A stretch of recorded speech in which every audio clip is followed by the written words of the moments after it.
This is me, Punesh Kumar Tembre, and in today's class of artificial intelligence, we have to go for the topic knowledge representation using predicate logic examples. So, particularly in today's class, we have to study some of the examples to represent the facts in predicate logic. तो इससे earlier video में हमने refer किया था कि predicate logic use करते हुए किसी पर्टिकुलर फैक्ट को हम किस तरीके से रिप्रेजेंट कर सकते हैं, and accordingly with that basics हमने कुछ फैक्ट्स को भी रिप्रेजेंट किया था. And now in continuation with the same topics, आज की क्लास में हम कुछ फैक्ट्स को लेंगे और वो फैक्ट्स को प्रेडिकेट कैलकुलस यूज करते हुए नॉलेज रिप्रेजेंटेशन करने की कोशिश करेंगे. तो here we have first fact, Marcus was a man. तो जरा ध्यान दीजिएगा इस पर्टिकुलर फैक्ट पे. फैक्ट दिया है मार्कस वाज अ मैन. अब इस पर्टिकुलर फैक्ट को अगर हमें प्रेडिकेट लॉजिक में अगर रिप्रेजेंट करना है तो प्रेडिकेट लॉजिक में रिप्रेजेंट करते वक्त सबसे पहले आइडेंटिफाई करना पड़ेगा कि इस पर्टिकुलर फैक्ट में प्रेडिकेट क्या है. तो अगर आप देखोगे तो हमको जनरली यहाँ पे प्रेडिकेट दिख रहा है मैन. क्यों? क्योंकि हम मैन का एक क्लास बना सकते हैं और मैन क्लास एक पर्टिकुलर इंस्टेंस जो रहेगा that will be a Marcus. And that's why किसी भी पर्टिकुलर फैक्ट को अगर आपको रिप्रेजेंट करना with the help of predicate logic तो सबसे पहले प्रेडिकेट आइडेंटिफाई करो. प्रेडिकेट यानी रिलेशनशिप. हो सकता है कि वहां पे एक क्लास बन सकता हो और क्लास बनने के बाद वो पर्टिकुलर क्लास से काफी इंस्टेंसेस बन सकते हैं. तो जैसे कि हम यहाँ पे देखेंगे तो here for the fact Marcus was a man, अगर हम केयरफुली देखेंगे तो यहाँ पे हमको प्रेडिकेट जो दिख रहा है वो man. And therefore since Marcus was a man, इस तरह का फैक्ट अगर हमें दिया हुआ है तो इसको प्रेडिकेट लॉजिक में अगर हम रिप्रेजेंट करेंगे तो इसका प्रेडिकेट लॉजिक रिप्रेजेंटेशन कुछ इस तरीके का रहेगा. तो आप देख सकते हैं हमने प्रेडिकेट जो बनाया that is what a man, और मैन का इंस्टेंस जो रहेगा that will be a Marcus. तो मार्कस वाज अ मैन का प्रेडिकेट लॉजिक रिप्रेजेंटेशन रहेगा man Marcus. Then we have next fact, Marcus was a Pompeian. तो फर्स्ट वाला fact और ये वाला फैक्ट लगभग सिमिलर टाइमलाइन पे है. अगर आप देखोगे तो मार्कस वाज अ मैन की जगह हमने यहाँ पे लिखा है मार्कस वाज अ पंपियन. तो इससे आपको क्लियर हो रहा होगा कि यहाँ पे जब प्रेडिकेट होगा that predicate will be the Pompeian और उस पंपियन का एक पर्टिकुलर इंस्टेंस जो रहेगा वो मार्कस. तो अभी आपने आइडेंटिफाई किया कि गिवन फैक्ट में हमारा प्रेडिकेट जो है वो है पंपियन, और अगर हमारा फैक्ट है मार्कस वाज अ पंपियन तो इस पर्टिकुलर फैक्ट को हम प्रेडिकेट लॉजिक में पंपियन मार्कस इस तरीके से रिप्रेजेंट करेंगे. तो आप यहाँ देखोगे तो पंपियन ये प्रेडिकेट यानी हमारा हो गया रिलेशन, और या फिर इसको हम कह सकते हैं क्लास, और इस पर्टिकुलर क्लास का एक इंस्टेंस जो रहेगा that will be the Marcus. So this is about the predicate logic representation for the fact Marcus was a Pompeian. We have to go for more facts also. So here we have the facts. All Pompeians were Romans. तो भी अगर आप fact देखेंगे all Pompeians were Romans. अब इस particular fact को अगर carefully अगर हम देखेंगे तो we are talking about all Pompeians and we are talking about Romans. यानी सारे के सारे Pompeians जो थे वो कौन थे? Romans थे. अब इससे अर्लियर वाले फैक्ट जब हमने रिप्रेजेंट किए थे तो वहां पे हमने पंपियन को एक प्रेडिकेट बनाया था. तो उसी पर्टिकुलर प्रेडिकेट को हमें यहाँ पे कहीं ना कहीं रीयूज करना पड़ेगा. तो जनरली हम फैक्ट जब रिप्रेजेंट करते हैं तो सिंगल फैक्ट रिप्रेजेंटेशन के लिए नहीं जाते हैं. Rather than representing a single fact हम सीरीज ऑफ फैक्ट्स को रिप्रेजेंट करते हैं, और जब सीरीज ऑफ फैक्ट्स रिप्रेजेंट होते हैं तो इससे पहले जो हमने प्रेडिकेट्स यूज किए थे उन्हीं प्रेडिकेट्स को हमें रीयूज करना पड़ता है. तो if we will look at this particular fact all Pompeians were Romans, तो Pompeians नाम का फैक्ट इससे पहले जो हमने यूज किया था उसी को हमें रीयूज करना पड़ेगा. एंड यहाँ अगर आप देखोगे तो यहाँ बात जो हो रही है वो सिंगल पंपियन की नहीं हो रही, यहाँ बात जो हो रही है वो ऑल पंपियंस की हो रही है. और जब कभी ऑल इस तरह का वर्ड हमारे फैक्ट में आता है तो हमने देखा था कि we have to go for the usage of quantifier. तो हमें यहाँ पे यूनिवर्सल क्वांटिफायर लगाना पड़ेगा and that universal quantifier will be for Pompeian. Second, हमने इससे अर्लियर वीडियो में कॉन्सेप्ट स्टडी किया था कि जब जब हम यूनिवर्सल क्वांटिफायर यूज करेंगे तो यूनिवर्सल क्वांटिफायर के साथ हमें इम्प्लीकेशन लगाना पड़ेगा. तो that's why now we have to go for representation of this particular fact. तो सबसे पहले तो आइडेंटिफाई कर लेते हैं कि हमारे प्रेडिकेट्स कौन से हैं. तो हमारा पहला प्रेडिकेट जो है वो है पंपियन, और सेकंड प्रेडिकेट जो रहेगा that will be the Roman. पहला प्रेडिकेट पंपियन, सेकंड प्रेडिकेट जो रहेगा वो Roman. And we are talking about all Pompeians, and therefore इस पर्टिकुलर फैक्ट को अगर हम रिप्रेजेंट करेंगे प्रेडिकेट लॉजिक से, तो ये रिप्रेजेंटेशन कुछ इस तरीके से रहेगा. For all X, if x is a Pompeian, then it implies that x is a Roman. तो we are talking about all the x. जब जब किसी x की बात करेंगे, तो this particular property is related for all the x in the universe of discourse. तो universe of discourse में x जितने भी होंगे, x1, x2 up to xn, अगर हर कोई x अगर पंपियन है, इसका मतलब वो रोमन होगा. एंड दैट्स व्हाई हमारा फैक्ट जो रहेगा, ऑल पंपियंस वेर रोमन्स. इस पर्टिकुलर फैक्ट को सिंबॉलिकली हम इस तरीके से रिप्रेजेंट करेंगे by using predicate logic. Then we have to go for the next fact. Fact है सीजर वाज ए रूलर. फिर से देखिए, फैक्ट है सीजर वाज ए रूलर. तो हु वाज रूलर? सीजर. अब यहाँ पे प्रेडिकेट क्या बनेगा? तो प्रेडिकेट बनेगा रूलर. रूलर का एक क्लास बनेगा और उस पर्टिकुलर रूलर का इंस्टेंस कौन रहेगा? सीजर. एंड देयरफॉर इसके रिप्रेजेंटेशन के लिए अगर हम जाएंगे, तो इसका रिप्रेजेंटेशन प्रेडिकेट लॉजिक में कुछ इस तरीके से दिखेगा. रूलर एक हमारा प्रेडिकेट या फिर क्लास बन गया, और उस पर्टिकुलर क्लास का इंस्टेंस जो बना वो बना Caesar. Then we have next fact. All Romans were either loyal to Caesar or hated him. तो फिर से फैक्ट को केयरफुली देखिए, यहाँ पे हमको यूनिवर्सल क्वांटिफायर लगाना है या नहीं, एग्जिस्टेंशियल क्वांटिफायर लगाना है या नहीं, इस तरह की डिसीजन मेकिंग हमें करनी पड़ेगी. साथ साथ हमारे फैक्ट्स में हमको देखने पड़ेंगे कि प्रेडिकेट्स क्या बन सकते हैं. तो फिर से एक बार केयरफुली स्टडी करते हैं इस फैक्ट को. फैक्ट है all Romans were either loyal to Caesar or hated. इसका मतलब जो कोई भी रोमन था वो ये तो लॉयल टू सीजर था या फिर उसका हेट करता था. तो आप यहाँ देख सकते हैं रोमन एक प्रेडिकेट दिख रहा है, ये यूनरी रिलेशनशिप रहेगी.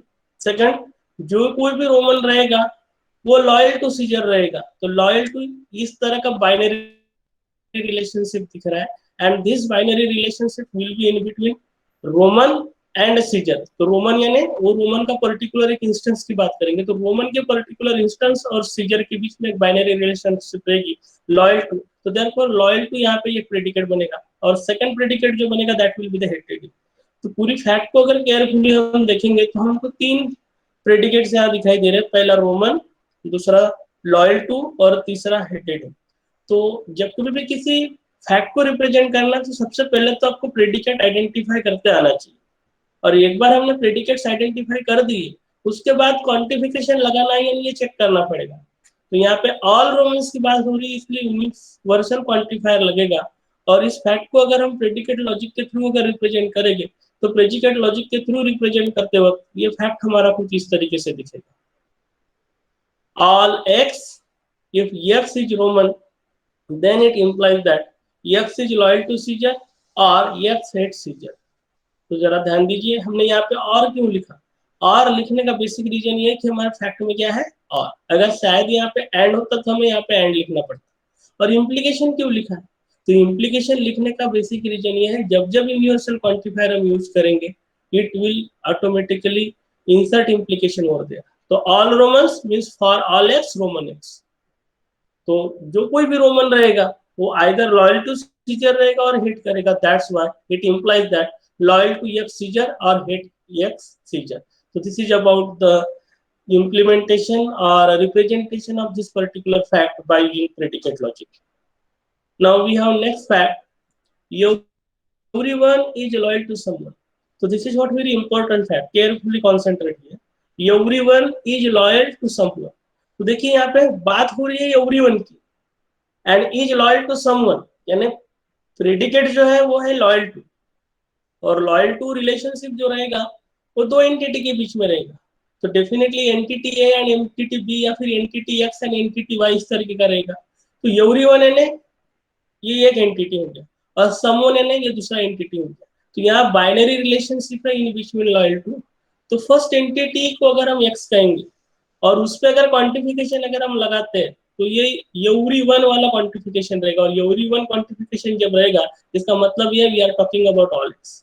एंड लॉयल टू समवन यानी किसी एक, कोई एक तो भी होना चाहिए, इस तरह की बात है. मींस देयर एग्जिस्ट वाला कांसेप्ट यहाँ पे रहेगा समवन की जब बात हो रही है.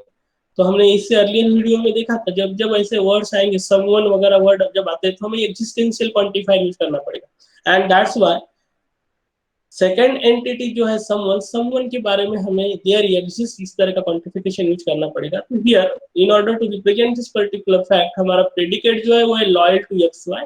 एक्स यानी एवरीवन की बात हो रही है, जबकि वाई यानी समवन की बात हो रही है। एंड दैट्स व्हाई एक्स के लिए जो हम क्वांटिफिकेशन यूज करेंगे वो रहेगा हमारा फॉर ऑल एक्स, और वाई के लिए जो क्वांटिफिकेशन यूज करेंगे that will be there exist Y.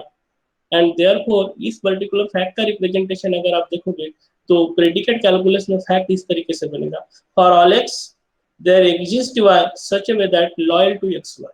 तो अगर लॉयल टू रिलेशनशिप अगर एग्जिस्ट करता है अमंग एक्स एंड वाई, तो this particular relationship will be applicable for all x, जबकि वाई एटलीस्ट एक तो भी होना चाहिए। Getting it?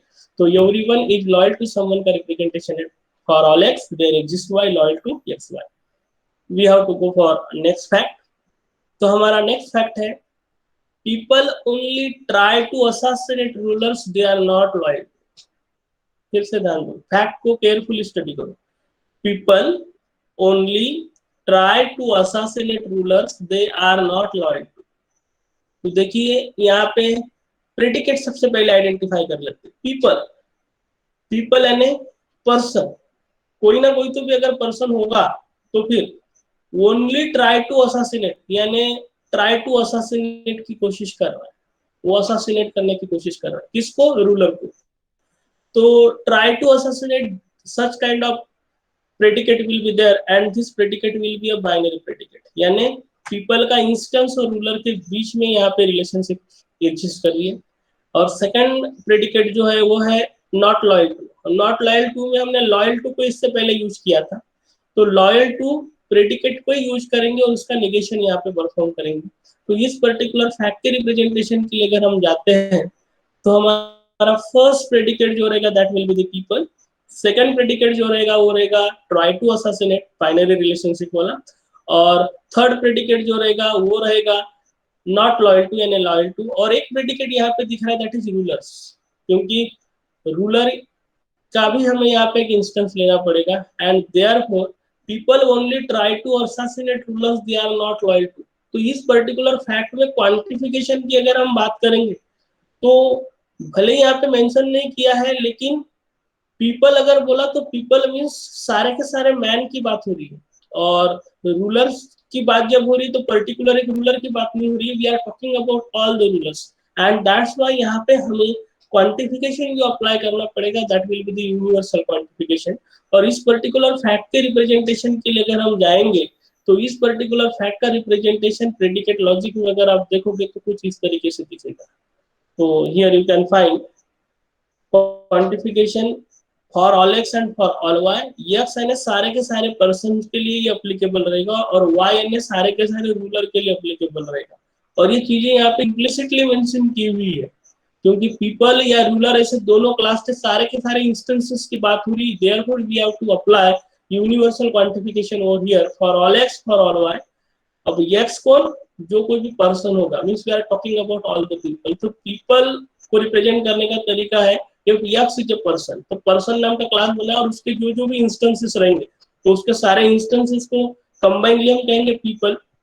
सेकंड जो है that is what a ruler, तो we are talking about the all the rulers. तो सारे रूलर की अगर बात करना है तो हम कैसे रिप्रेजेंट करेंगे? रूलर का क्लास बनाएंगे और रूलर का एक इंस्टेंस जो रहेगा वो वाई, और सारे के सारे वाई के लिए एप्लीकेबल है ऐसा अगर हमें बोलना है, इसका मतलब सारे के सारे रूलर के लिए एप्लीकेबल है। तो अभी हमारा फैक्ट बन रहा है for all X and for all Y if X is a person and Y is a ruler.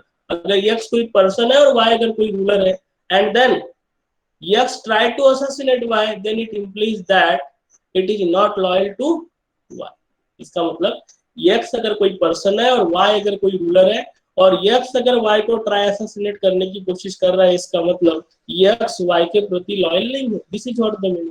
और इसी चीज को सिंबॉलिकली प्रेडिकेट लॉजिक में हमने लिखा है for all X for all Y if x is a person that is person x and y is a ruler that is and ruler y and x tries to assassinate y, इसका मतलब and try assassinate xy implies that not loyal to xy. So this is about the representation of fact. People only try to assassinate rulers, they are not loyal to. Next, we have to go for the fact Marcus tried to assassinate Caesar. Marcus tried to assassinate Caesar. अब यहाँ पे देखो, try to assassinate इस particular predicate को हमने इससे पहले use किया है, and that's why try assassinate predicate तो यहाँ पे आपको समझ में आ रहा होगा. But this predicate exists among two entities. First entity जो है that is Marcus, and second entity जो है that is Caesar. तो मार्कस और सीजर जो है ये दोनों के दोनों इंस्टेंसेस है, ये क्लासेस नहीं हो सकते, एंड दैट्स व्हाई इस तरह के फैक्ट को रिप्रेजेंट करना काफी सिंपल रहेगा. और उस पर्टिकुलर फैक्ट को अगर हम रिप्रेजेंट करते हैं तो सबसे पहले तो आइडेंटिफाई कर लो कि प्रेडिकेट कौन सा, और प्रेडिकेट कौन सा है, ट्राई असैसिनेट एक्स वाई, और एक्स और वाई की स्पेसिफिक वैल्यू हमको दी है. एक्स कौन सा होगा, मार्कस, जबकि वाई कौन होगा, सीजर. एंड देयरफॉर इस पर्टिकुलर फैक्ट को अगर हम रिप्रेजेंट करते हैं बाय यूजिंग प्रेडिकेट लॉजिक तो इसका रिप्रेजेंटेशन रहेगा try assassinate Marcus Caesar. So this is about the representation of fact Marcus tries to assassinate Caesar. And now we have to go for next fact, that is all men are people. तो all वाले fact इससे पहले हमने represent किए थे, अगर आपको याद आ रहा होगा.